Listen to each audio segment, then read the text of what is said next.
Hello folks and welcome back to the channel. Today is just kind of a quick random video I wanted to chuck together. At the weekend on Saturday we had our friend Steve, aka Board Game Waffle, visit us for a board game day, and we played 6 games, and for some reason I'm just itching to talk about them. The experience of all those 6 games. Board Game Waffle, you can follow him on Instagram, and he also does reviews over on whatboardgame.com. I recommend you check them out. He does some really good reviews.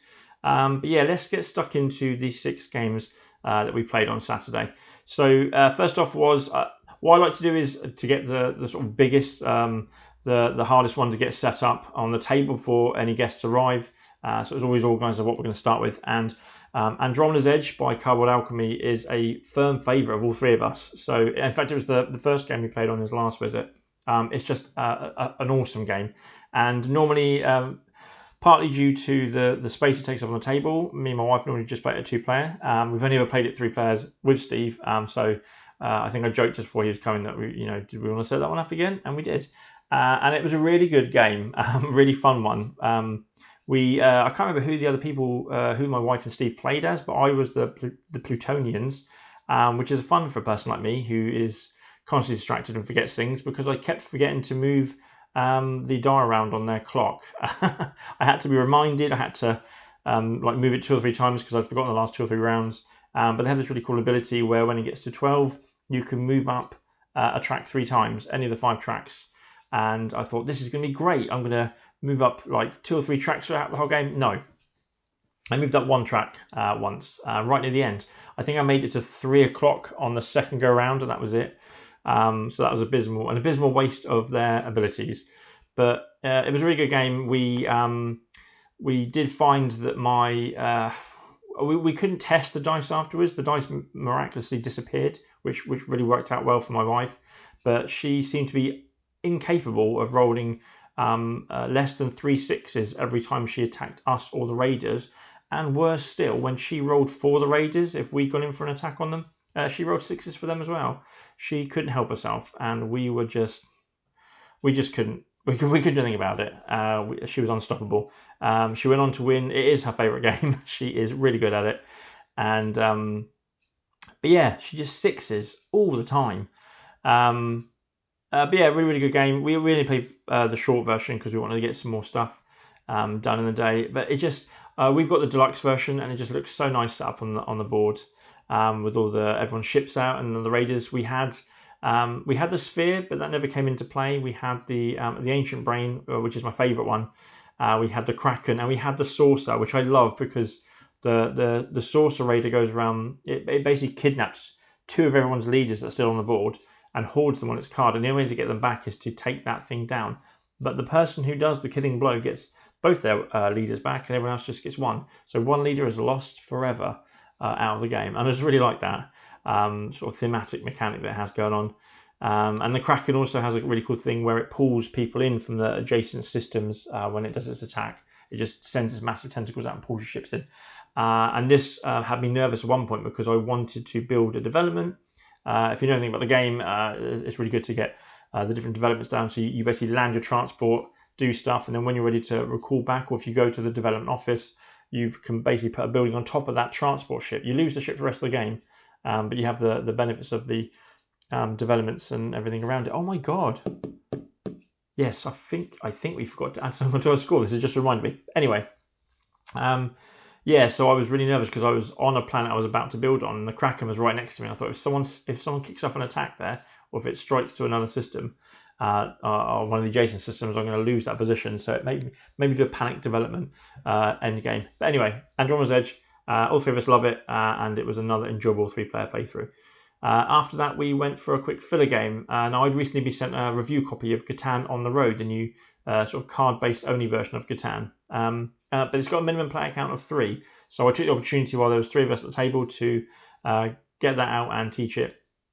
Just get my first play sort of under my wing. And yeah, I'll be up front. I have had some bad experiences with base game Catan, the original version, and it's enough that it's put me off that game for life. And there are so many good games in the world available to us board gamers nowadays.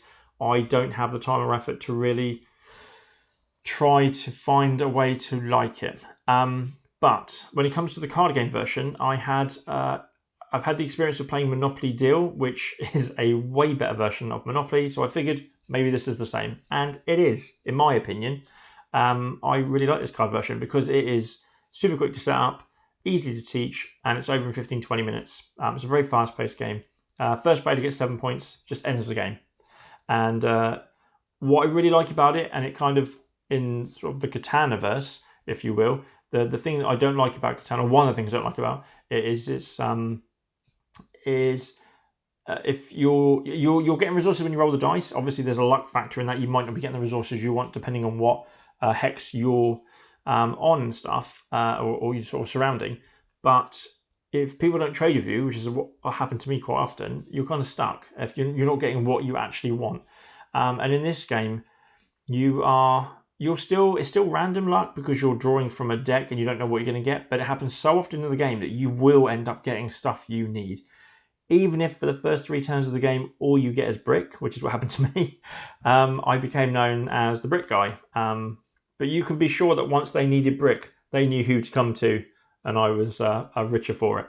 But yeah, so you at the beginning of everyone's turn, you're all drafting at least one resource, and the active player can augment their settlements. The more settlement cards you get plus draw cards. So I think like towards the end, when I was active player, I was drawing 4 cards. And then everyone would get 1 on their turn. But yeah, you've just got an influx of cards all the time. And if you trade with someone, if it's my turn and I'm like, I need brick as I'm on a trade, and you trade with me as a reward for you helping me out, you then get to take another card off. Again, it's random. You don't know what you're going to get, but it happens so often that it's just, you will end up with what you need eventually. So yeah, I really like it. It's a really nice filler game, I think, and it just fixes that one issue I had with Catan. So there's only the 1 player. I need to do a few more plays because it's a review copy, so I need to get some more plays to the table. But yeah, first impressions, really like it. What do we have next? Oh, so Steve recommended we try a game called Endeavour Deep Sea. He brought his copy along, his nice deluxe Kickstarter version, which comes with all the screen printed wooden pieces and the really nice recycled card trays. I think that kind of material like you get with the new Arkham Chapter 2 set. And I'll be honest, the small amount of knowledge I had about this game, before that weekend, I wasn't overly keen to try and play it. It just didn't seem like anything I'd be interested in. And I would also say that the box itself, the box art, does nothing for it. From my point of view, it's just a big yellow square. Which is kind of good, I suppose, because that will stand out on a shelf compared to all the other designs you see on board game boxes, but it just does not draw me in to play that game. However, I'd recently seen the no pun included video, no pun intended video, no pun included video, where am I today? Where Efka was talking about it, and it was interesting to me how much he liked the game despite that kind of flaw he had with the sort of obvious designated path through early rounds, but he still really liked the game. So when Steve said, "Oh, you should try this, I can bring my copy," I was like, I'm interested in giving it a go. And I really liked the game, I'll be honest. I liked it enough that I'm considering getting it, but we'll see.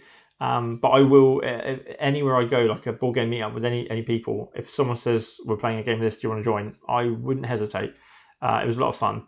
So you're a bunch of like explorers, sea conservationists kind of thing, and you've got these submersibles and you're going out on the surface of the water, and later on you can build this map down with these tiles and extend down into the depths. But it's got some interesting mechanics like its action selection.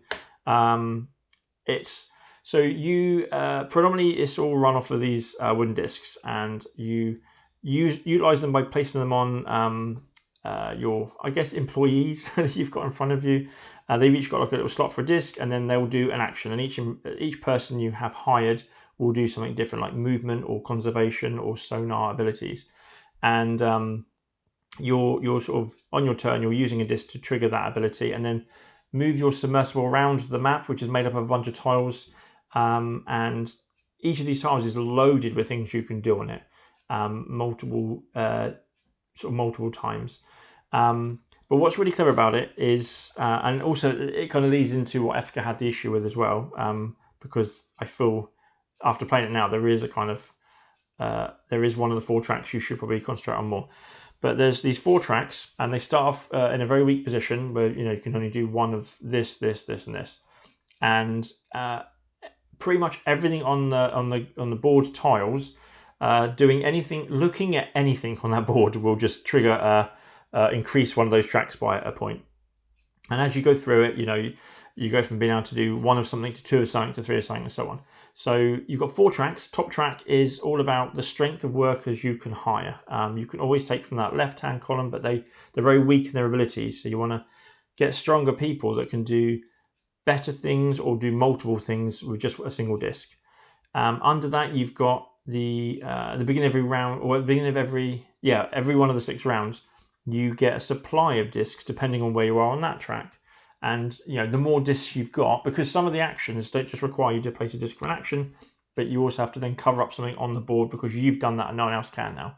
The sort of one-off things. So you need a supply of these discs constantly to be able to do a lot of stuff. The third one is disc recovery, because unlike a lot of games where once the round ends and you get everything of yours back, things don't get cleared automatically. You have to have whatever your level of is on that track is how many discs you'll get back, and you start off with just 1. So if you don't ever bump that up, and later on you've got like 5 activation spaces and you've filled them all up, the next round you can only remove 1 disc from those, so you can only do 1 action on your next turn because you can't place the discs anywhere. And that's the one I think is the one you need to get up high enough on that track, because you need to clear those spaces to be able to do more stuff. And then the bottom one is all to do with your submersible, and it's the kind of range it has in its movement, like 1, 2, 3, or 4 tiles, and also the depth it's allowed to go to. So at the beginning of the game, you can move 1 tile on a turn and you can stay on the surface, but after that you start going down into the depths more. Yeah, so there's this real balancing act of like moving up the tracks, because also the location you are on those tracks in the game is worth more points. If you can get right to the end, they're worth 10 per marker that's up there. But yeah, the real balance of kind of which ones you want to do early to make sure you can do more stuff, and then get the other ones, and you've got these end game scoring goals to look for. And yeah, I really liked it, and it's a real positive sign for a game, because I think we were about half through the penultimate round and then Steve said next round's the last round, and I was like, that can't be right. I feels like we're only half through the game, and I really was surprised we were coming up on the end, because I felt like I had so much more I wanted to do. I was just starting to get going, and I mean that's a great sign for a game. If I'm not ready to quit, that's a positive, but it's also very frustrating. But it was the first play, and it will be interesting to try it again with that sort of foreknowledge now of I know where to attack first, and with my tracks and goals to go after. So yeah, I'm really glad I tried that now. It was a nice surprise. The game was a lot more interesting than I thought. It's just that box cover does nothing for me. Anyway, on to the next one. So game 4 of our Saturday of gaming was Anno 1800, the Martin Wallace game based on the Ubisoft's video game. And I'm liking this game the more and more I play it. But I'd only played it as 2-player up to this point, but I absolutely love it. So when Steve said he had played it a couple of times but a while ago and he just needed a refresher, I was like, cool, I don't feel like teaching any more games, but I'm happy to refresh. And yeah, at 3-player, it's not drastically different, but there's a big difference there, because you've got more markets to trade with more people, and there's between 3 of you can cover a lot of stuff off and just work on trading. And this became apparent because normally I like to, although when I play against my wife I will trade when I need to, when I don't have the time or effort to, if I need a certain product and I'm like 2 products behind it and she's got it, I'll just trade. But I will get a lot of extra boards, and they'll be quite full up with the different businesses and stuff. And it's quite telling that in this game, I got 2 extra boards, and I didn't fill one of them, and the other one I only half filled. And I had a lot of ships because I was trading so much. Yeah, and it's quite frustrating because we had the goal where if you only have one extra board, you get 18 points in the game. And because I always build so many boards, I thought, I don't want to be boxed in and contained like that. I will not do it. And I didn't need to buy that second board in the end. I had enough spaces to carry me, and I would have got 18 more points. But lesson learned. It really was a sort of a different beast with 3 players. And like I say, I cottoned on about halfway through. I need ships because I need to be trading. I don't want to be caught not being able to get anything, having to reset.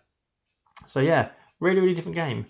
And I love Anno 1800 has a really cool mechanic for endgame where it's just first person gets rid of all the cards from their hand, but you are always you're completing cards and a lot of them give you more sort of worker cards. So your hand is constantly in a flux of like, I'm trying to get rid of stuff, but I need red cubes, so I need to complete this card to get me some more red cubes. But that's 2 more cards.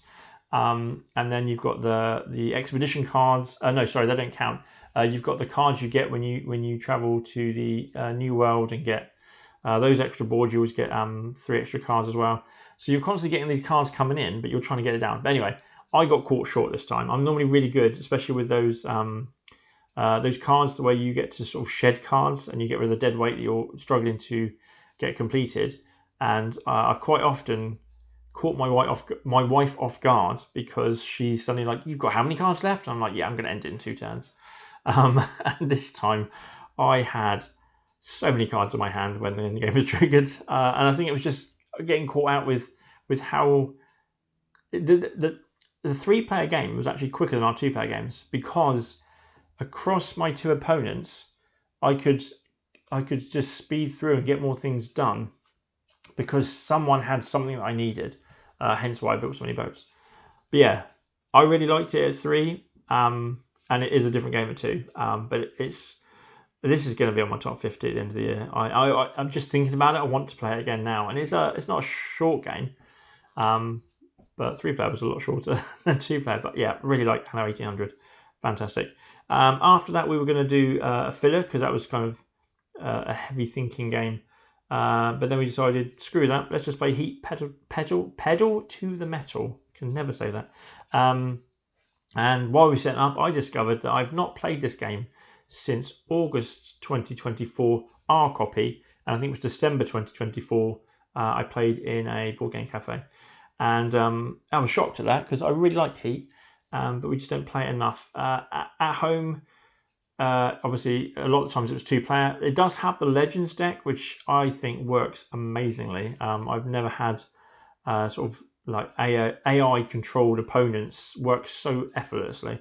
But it was becoming a game that we only ever played at board game cafes because we'd get to, we'd have like a family day there, or we'd have like a big sort of a friend gathering of 6 players. And when you get to that number, it can be hard to find games that aren't party games, but Heat is amazing at 6-player. So then we'd play it at cafes all the time, so we just wouldn't play as much at home.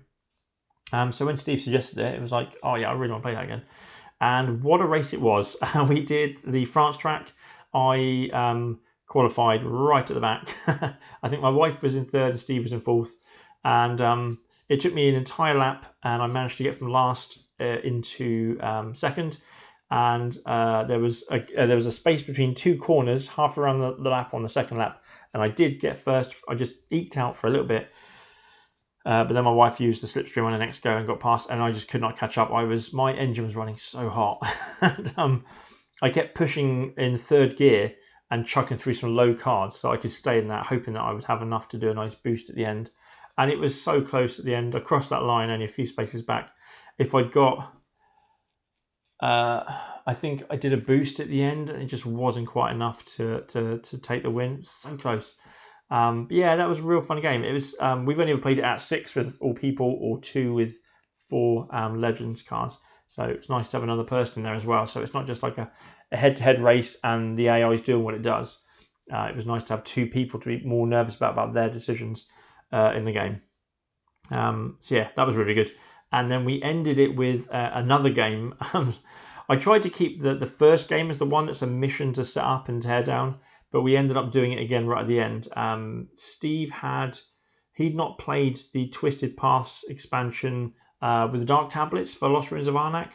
And I love Lost Ruins of Arnak. It's a brilliant game. I would play it more if it, ironically, I think it's similar with Everdell. Ironically, if I hadn't have brought the big box that stores everything, I would probably play it more. We had weeks sometimes where we would play this like 3 nights in a week when it was just the base game and the first expansion. But while that big box does store everything, mostly nicely, some things are a bit... the card holder section, I don't think that works with sleeve cards. I find with those dividers in there, it's just a real mission to... because they're not dividers that just sit loose in between the cards. They've got these like grip holes on the side, and the space is big enough that you either have a set of cards where you've got loads of wiggle room, and the next set you're crammed in. But that's my issues with the big box. But we got the Twisted Paths expansion out. We played with the expedition leaders. My wife was the mystic, so she was hoovering up that fear deck. And she did well to get it mostly returned by the end. So she had that going on. Steve was the is it the explorer? So he had one meeple going around the island and was just constantly leaving his wrappers, his sweet wrappers and crisp wrappers all over the place. Which, Steve, that's not good. We're guests to the island. You should treat it better. But you know, he'll learn one day. He'll clean up after himself. And then I was the professor. Which was kind of a waste for me because the professor is he has a lot to do with the artifact cards, the blue artifact cards, and those are paid for by compass tokens. Unfortunately, I get stuck in ruts with games. I find something I like to do, and I will do it whether it's beneficial or not. I like going exploring the island and taking down the guardians, and this also uses compasses. So. Did I have any spare compasses at the end of the game to do my actual ability and to have a good strategy? No, I didn't. No, not at all. But my God, did I take down a lot of Guardians. Steve got a big fat 0. My wife managed to take down 2 and I did 6. And 2 of those were from the top of the island. So that alone was 12 compass tokens. Plus another 12. Yeah, I did 18 compass tokens. No, 20... No, I can't even bother to do the math. It was a lot. It was absolutely a lot. But yeah, it was fun. I've played a couple of times at 4. That's a long game of Arnak. Whether you're just, I think, one of those was just vanilla Arnak, and that was still a long game way back in the day. And we mostly play at 2. And this is my second play at 3, and it's nice. There's the board's not too crowded, but it's also not just like free of any conflict about stuff the equipment cards being taken that you might need, and there was a nice little tussle up that research track. It's really cool. I do like the Dark Tablets side of the board more than the other one. It's very reminiscent of the Scoundrels of Skullport expansion of Lords of Waterdeep, where you can in certain places take these Dark Tablets, and only the Dark Tablets can be used for the benefits of that section of the track. And what it gets you is the option to place a Dark Tablet on these idle cards, which what I really like about this is the idle cards aren't dealt out at the beginning of the game. And then you're just lumped with these are your choices. As you're moving on the track, you can activate this card, because there might be some dud cards there. What I really like is the first player to choose to do that action then picks an available artifact card and puts that in play. Now, they might choose that because it's a really useful ability. But in doing so, they've now said to the rest of the table, here you go, here's something really cool that you can use too. And the fact that all of them are selected by the players. And so, yeah, you've got to think about, like, I really want to do that, but I don't want that person to also have that ability. Because you can use a card 3 times if you've got enough tablets to do it. So, yeah, it's really good. And there's a kind of area control to who's got the most tablets on it gets to score that section at the end. But obviously, you get minus points. And again, like the Lords of Waterdeep expansion, it's the more total tablets are taken, it's kind of on this track, and it's the rightmost emptiest space. It gives you a minus score per tablet. So, if just the first box is empty, it's like -1 per tablet. But we've gone far enough between the 3 of us where it came to -3. So I think we had, I think I was -12 at the end of the game. Steve was -15. So yeah, it can make or break the score depending on how heavy you've gone into that. And if you're the only one to do it, you're not going to take as many tablets off of that track, so that the minus score won't be as much. But as soon as your opponents start nipping in there as well, not only are they chomping at the bit to use the ability cards and to vie for area control, but they're making those tablets cost more to everyone. It's really interesting, kind of risk reward mechanic. But yeah, it was really nice to play that game and to get the Twisted Paths expansion back to the table again. And then it was the mission of packing that game up again. Oh, what I will say is I do appreciate CGE did. They put the instructions for how to back up on the side of the base of the box. So that's really, really useful. It did make it a lot easier. But it's also quite small, so seeing where some of the tokens go on that thing is annoying. It's more beneficial to how the trays stack in on each other. But yeah, that was the end of our gaming Saturday. It was about just under 12 hours worth, 6 games, something quite big. Obviously, we didn't game all day. We did things like eating and talking as well. Social activities and survival, the basics. But yeah, it was such a good day that I just had this urge to come in here today and just film a waffling video, ironically, because it was Board Game Waffle. But yeah, I just wanted to talk about the games I have played on Saturday. So yeah, that's it. That's everything out of my system, as it were. And as always, first off, I always appreciate any of you that take the time out of your day to listen to me chatter on about the games I'm enjoying. And please, please, please like the video and subscribe to the channel if you want to stay up to date with content. It really helps me out with visibility on YouTube. Big thanks to all my new subscribers. I really, really appreciate you guys as well. I appreciate all of you in equal measure. Big thanks to Steve for coming down. As I mentioned at the beginning of the video, he is Board Game Waffle. Follow him on Instagram, and also check out whatboardgame.com for his reviews and the other people that review on that channel, on that website as well. It's all good stuff over there. And I will let you go, but before I do, let me know what you think about the games I played on Saturday. Are there any of your favourites in there? Any games you're not quite keen on? As always, I like to chat in the comments. I love it. And I reply to everyone that comments in the videos. So yeah, let me know what you think of the games I talked about today, and I will see you all in the next video.